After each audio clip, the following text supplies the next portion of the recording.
know that there's something dreadfully wrong with the political and religious institutions which govern our nation, who recognize the considerable malfeasance inherent in the media, the military, and global economic influences.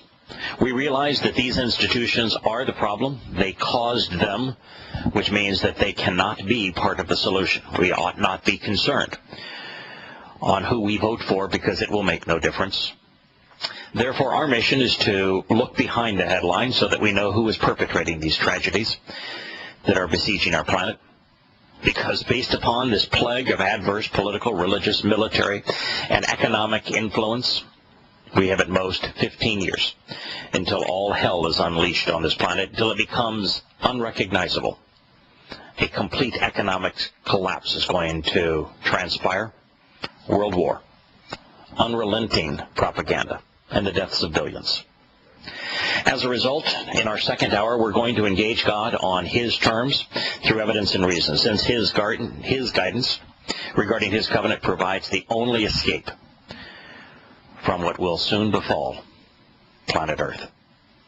Our phone number, if you'd like to participate in this discussion, is toll-free. It's 877-300-7645.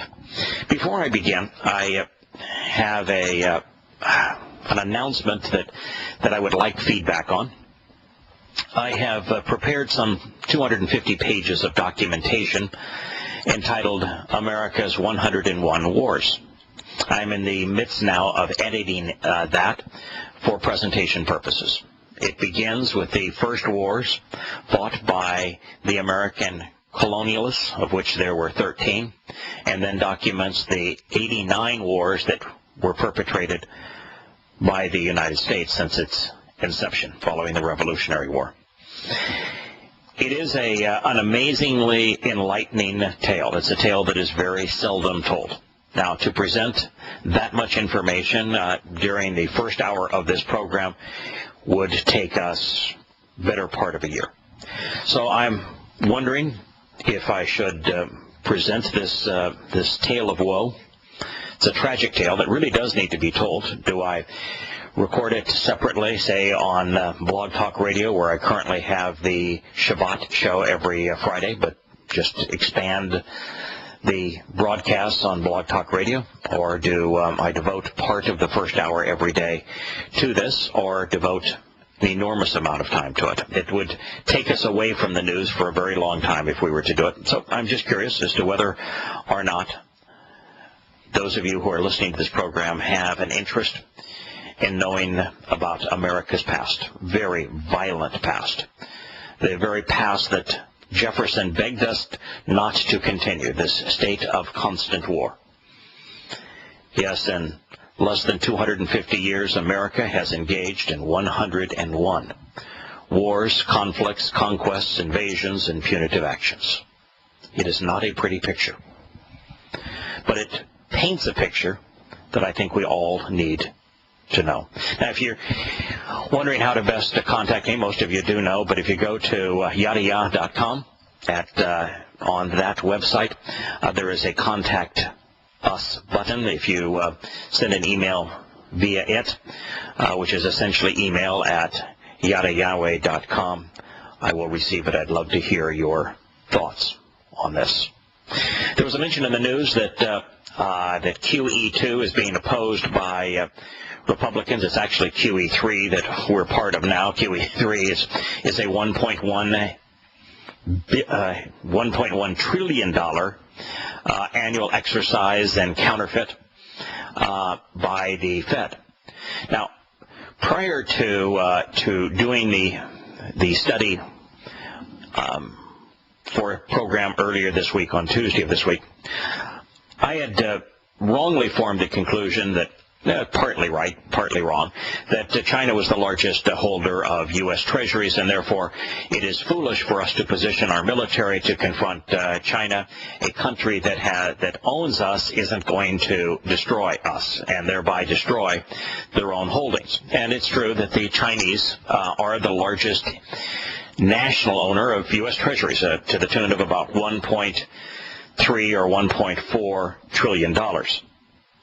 But that's chicken feed compared to the treasuries that are owned, we'll put that in air quotes, by the Fed. To assault the Fed today, it's way too late. They own and control America. They are the largest holder of U.S. debt. As a matter of fact, America would be bankrupt today if it were not for the Fed. I shared this with Craig Smith. We'll get back into it a week from last Tuesday when we meet with Craig again. But the reality is that America is bankrupt because it can no longer service its debt. We can't find banks or nations or individuals to buy American debt, at least at an affordable interest rate. So enter the Fed. It counterfeits money to buy these treasuries through an illusion. And really that is the issue, is whether or not a country is bankrupt or solvent. You know, debt takes a country towards being insolvent. But so long as you can find someone that is willing to provide money through debt for you to pay your bills, you can continue the charade.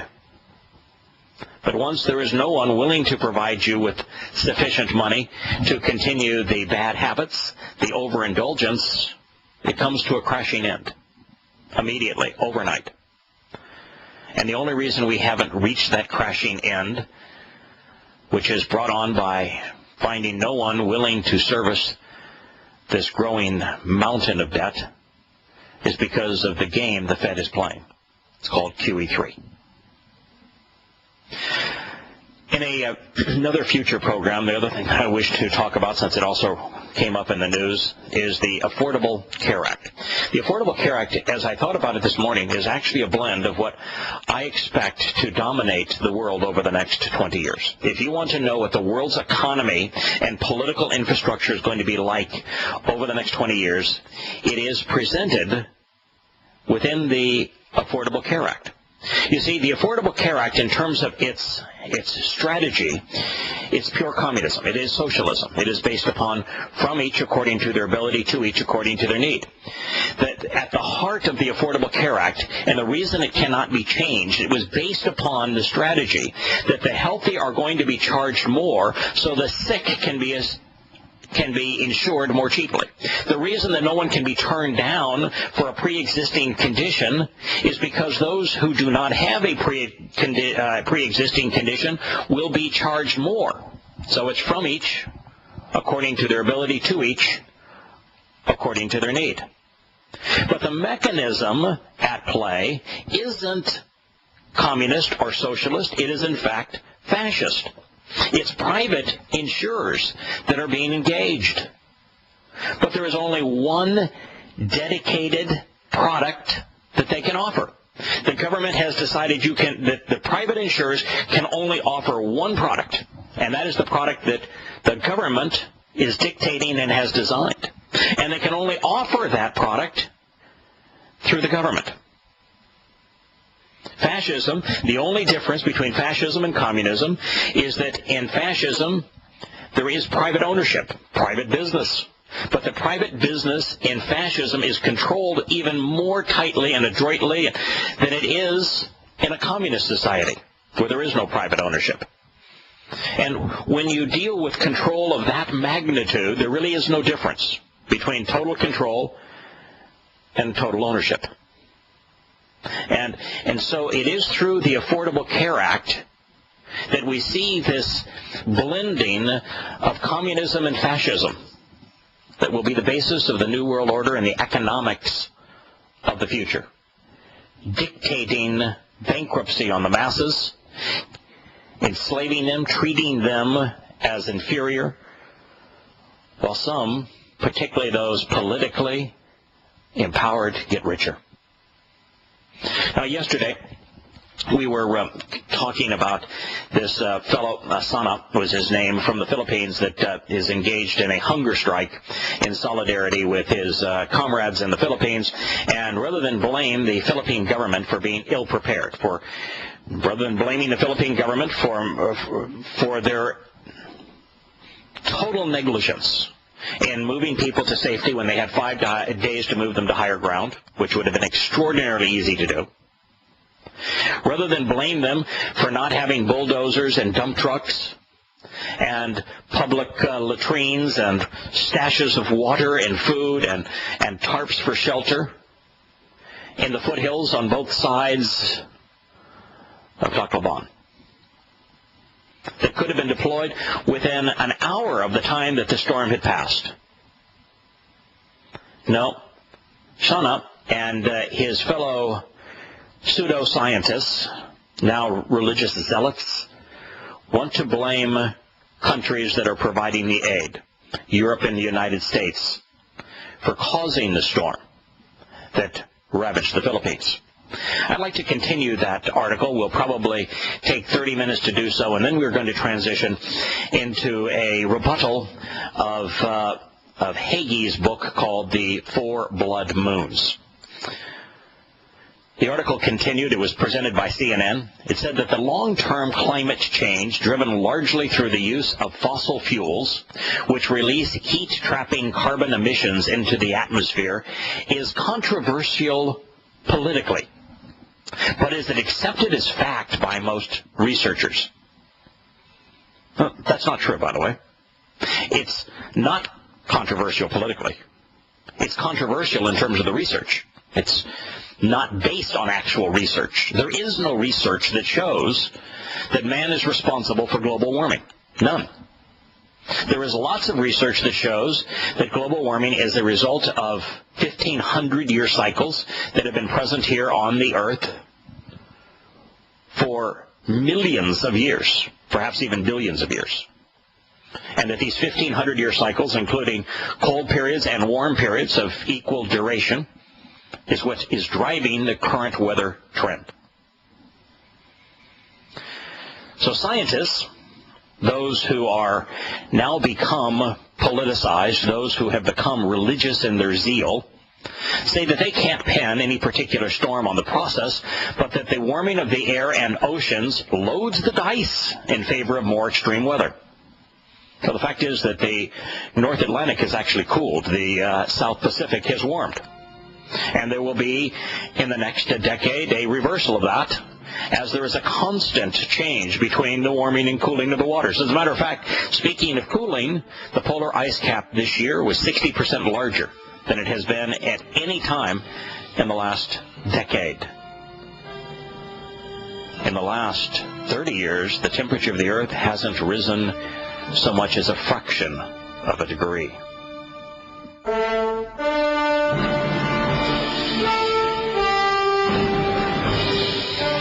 Welcome back to Shattering Myths. As we continue with the CNN article, we have a statement from a fellow whose first name is interesting in that it is Noah. Deffenbaugh is his name. He's a researcher at Stanford University, showing that no matter where you work, if you're into climate as the research topic, you are going to be an environmental wacko. It goes with the territory. Science no longer matters. It is all a matter of faith, of one's belief, of forcing upon everyone the doctrines that you advocate, and condemning anyone as a heretic who would dare speak against you. This is a quote from Noah. When it's a very rare event, we have a challenge scientifically in distinguishing between the rare chance event and the possible effects of global warming. That's a stretch in the extreme. You've got no connection, and they know it. So for these individual storms, that's a particular challenge, said Noah. Deffenbaugh, a climate scientist, who will put scientist in quotes, at Stanford University. But Deffenbaugh added, quote, even though that's challenging science, we do know that global warming is occurring. Now, that is extraordinarily misleading. Let me tell you why. The science of global warming has existed about 20 to 30 years. That's how long it has been even a topic. It's about 20 to 30 years. During the last 30 years, the average temperature of our planet, as best we can measure it, hasn't changed an iota, not even a fraction of a degree. Over the last 16 years, where global warming has become the cause celeb of the elitists, the liberals, the academicians of the world who like to partner with and, because of political correctness, are akin to socialist politicians. During the past 16 years, the birth of the global warming mythology, the Earth has actually cooled. Now, that said, we are in a warming period. We will be in this warming period for another anywhere from 200 to 500 years. The average length of the cool periods and warm periods are about a minimum of 300 years, maximum of about 800 years is kind of the range of the cool and warm periods. The last period that the Earth emerged out of, complete period, is called the Little Ice Age. It began around 1200 to 1250, and it concluded around 1875. That was a period of decidedly colder weather, times 3 to 4 degrees cooler than average. It is a time where glaciers grew, where the ice caps were greater, where the temperatures around the world plummeted. And it wasn't centered on Europe, it was global. It was preceded now by the medieval warm period, which was preceded by the Dark Ages cold period, which was preceded by the Roman warm period, which was preceded by the Greek cold period. And so and on, the cycle continues. So we are in a warming period, but it has nothing to do with fossil fuels, has nothing to do with man. It has all to do with elements way beyond our control. Cycles of the sun, issues with our orbit, our tilt on our axis, so many other mega trends that are causing this that have nothing to do with man. And because it has nothing to do with man, man is not responsible. There should be no discussion about this other than to say, all right, we know that the history. We know what has transpired during the warming periods because we now have recorded history from before the Greek cold periods to today that we can look at the differences, and they were not catastrophic, but we can look at the differences and what we need to prepare for entering a warm period, because we've been there so many times before. So he said that we do know that global warming is occurring. Well, yes and no, as I say. Yes, since 1875, we have begun a warming period coming out of a cold period. However, during the last 30 years, there's been no warming, and he knows it, and during the last 16 years, there's actually been a cooling. He went on to say, we know that human emissions of greenhouse gases are the primary cause of global warming. That is a complete and utter lie, and he knows it. Scientists have become like politicians. They become religious zealots. They lie without any evidence, with all reason to the contrary. Science has become a source of deception. Once a source of enlightenment, it is no longer the case. They differ not an iota from politicians and pastors.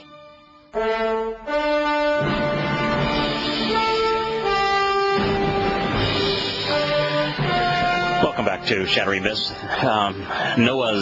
This is Noah's Diffenbaugh of Stanford University. His parting comments are true, but not for the reasons that he has asserted, which is that human emissions of greenhouse gases are the primary cause of global warming. They're not even a significant contributor. But he concludes by saying, and we know that a number of extreme events have increased in likelihood as a result of that. There is a possibility, maybe even a probability, that the increased tornadic activity in America, the overall, if you don't look at this year, increase in cyclonic activity, hurricanes in the Americas and in the South Pacific, are a result of the planet warming from out of the the Little Ice Age. But there is a possibility that that's not the case at all.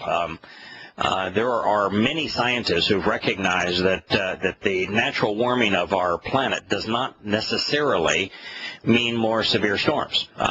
It will bring about differences in climate, but that doesn't necessarily mean that the climate is more severe during the warm periods versus the cold periods. As a matter of fact, there appears to be considerable benefits to humanity and to food production and to civility during the warming periods that does not exist during the cold periods. So overall, humanity seems far better served if you look at particularly the last three 12 to 1500 year cycles from the Greeks through modern day. If you look at those cycles, man appears to be, humankind, to be far better off during the warming periods than during the colder periods. So we perhaps ought to be rooting for global warming as opposed to global cooling, and ought not to be doing as this quote-unquote scientist is suggesting. James Elsner, a climate and statistics expert at Florida State University, said, based upon his research, that he doesn't agree that warming will bring more hurricanes or typhoons. Quote, "We should see fewer storms, but the ones that we see could be stronger."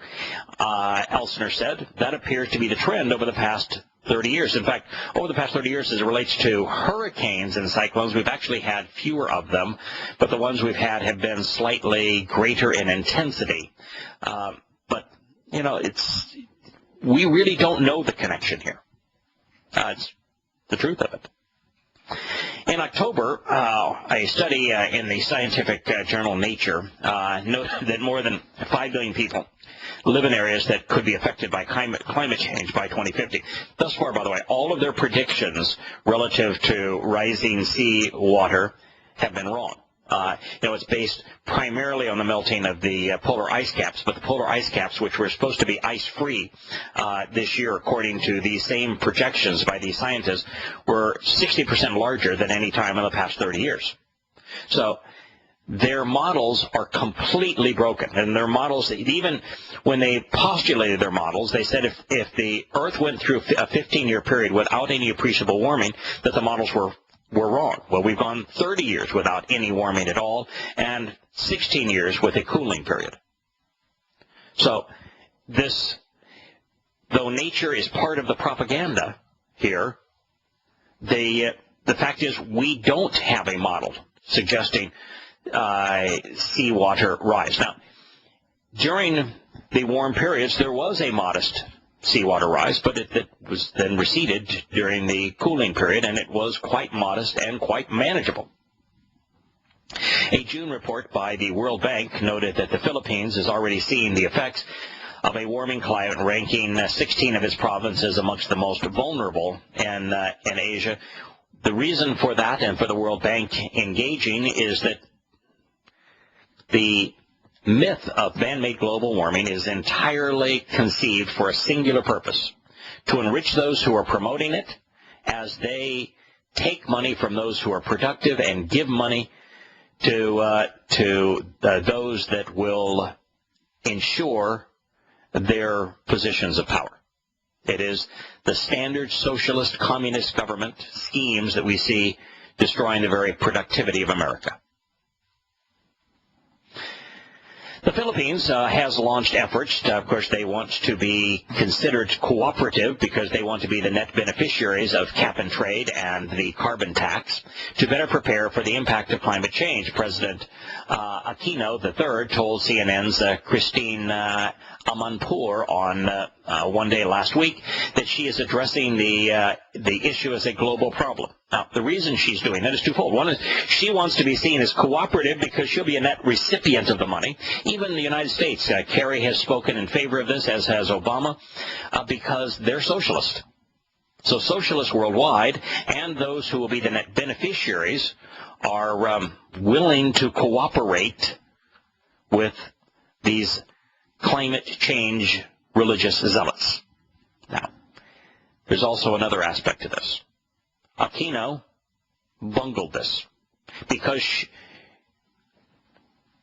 Aquino did not provide the transport of the population of Tacloban to higher ground, because Aquino and the Philippine government did not provide the necessary equipment, water, sanitation, and food for the people.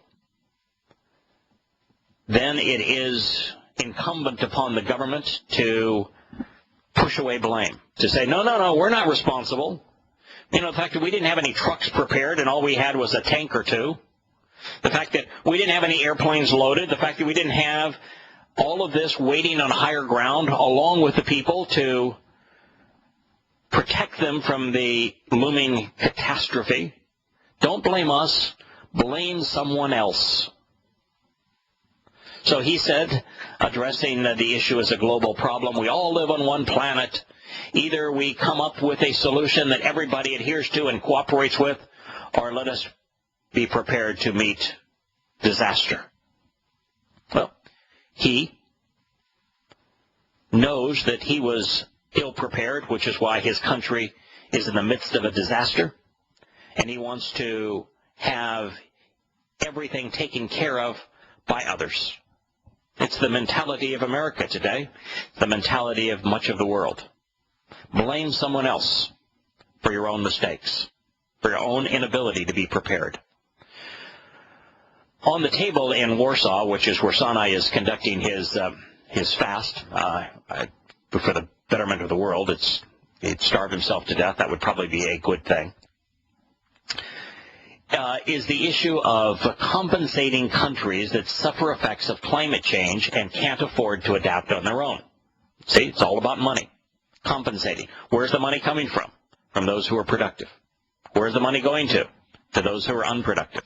From each according to their ability, to each according to their need, with those who decide who is robbed and who is rewarded, skimming part of the wealth and power along the way.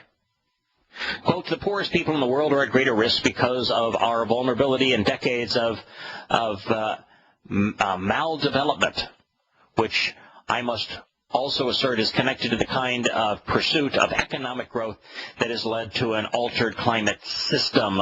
Sano, the idiot that is fasting, said in Warsaw. Yes, he looks at productive people as malevolent. He looks at economic growth and free enterprise as disgusting. What he wants to do is to rob them and to justify robbing them to enrich those who do not work, to enrich countries whose systems are bankrupt.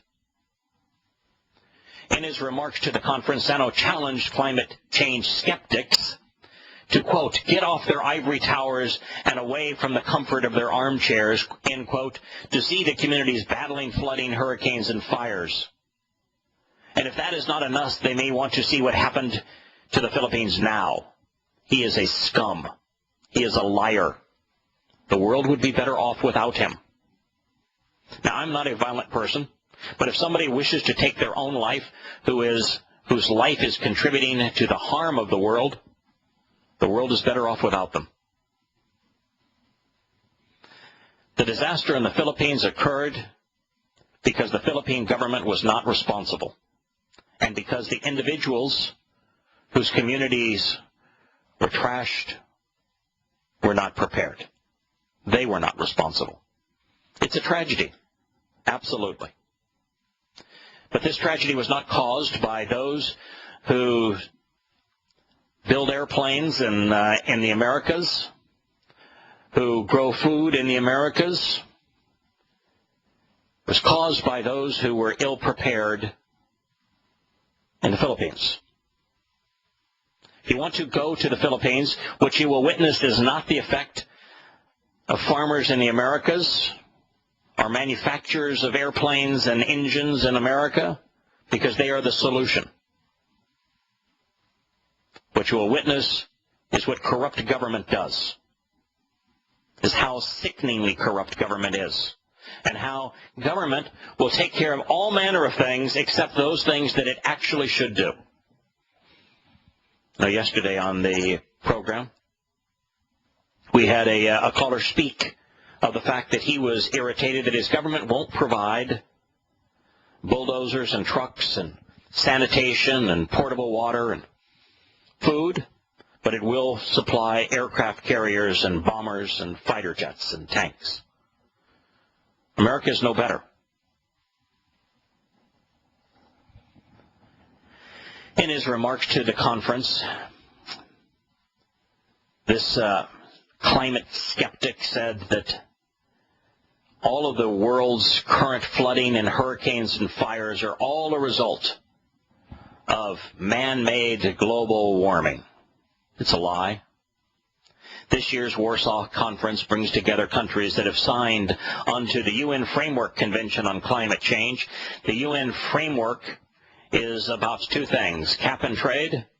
That means you cap the amount of carbon that any business or any individual can emanate, and then those that wish to make a market of it, including governments getting enriched, can trade those carbon credits, and then you tax both homeowners and businesses for their use of carbon, and all of the money that is collected is redistributed to those who empower the politicians who favor such one world government schemes.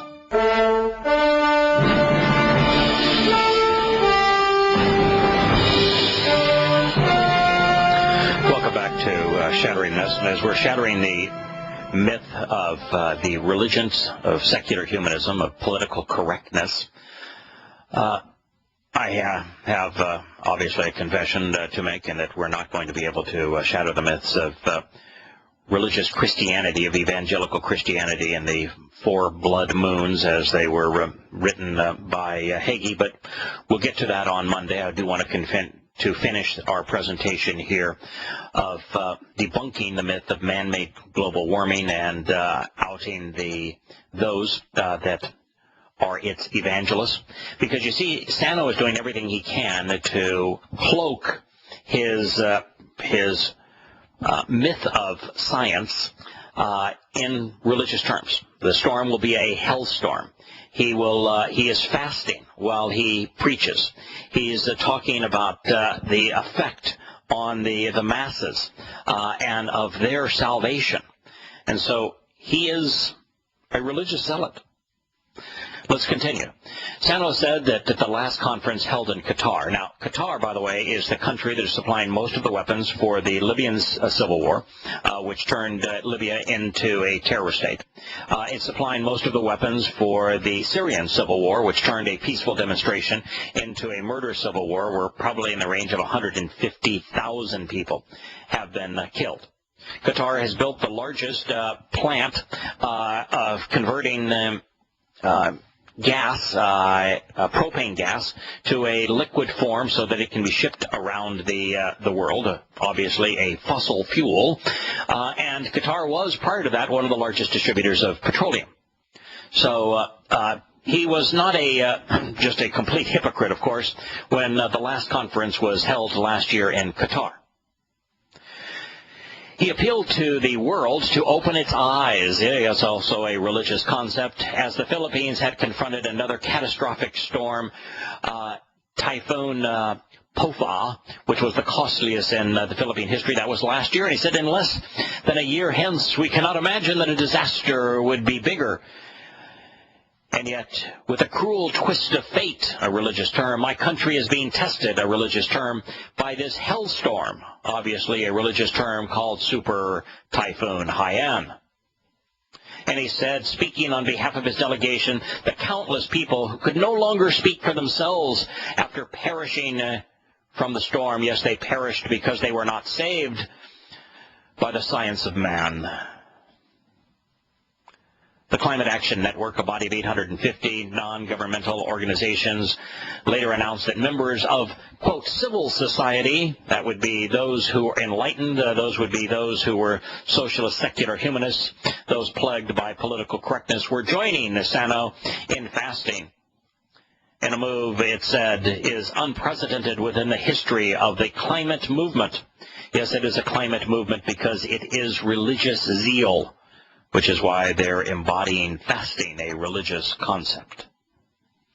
Climate Action Network spokesman Yahowah said that the protest is spreading far and wide with at least 100 people in Warsaw. Also now fasting. A lot of climate-focused youth groups have jumped on it immediately to show solidarity. It's the nature of religion. Not think. No, we don't do that in religion.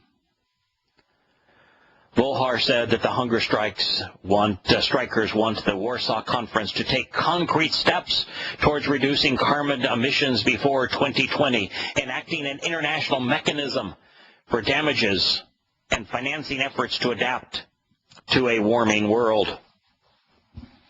Those are the tithes and offerings. And they aren't by choice. No, this is like Mormonism. This is like Catholicism. This is like Islam. They are taken. There's no choice in the matter. They want their tithes and their offerings, all to promote their religion. It is sickening what has happened to what once was a source of wisdom, of enlightenment, of insights, of benefits to humankind. And now even this bastion of once education and reason has become nothing different than religious and political zealots, where reason is cast aside and mysticism is embraced and lies are promoted. It's horrendous. Now, I do want, just as a teaser, to introduce a little bit of the discussion that we're going to have on Monday of next week. You see, according to John Hagee, who is pastor of the Cornerstone Church, he is a New York Times best-selling author and founder of the John Hagee Ministries and Christians United for Israel. He says that God has deliberately changed the nature of the sun, the earth, and the moon to create blood moons regarding future events.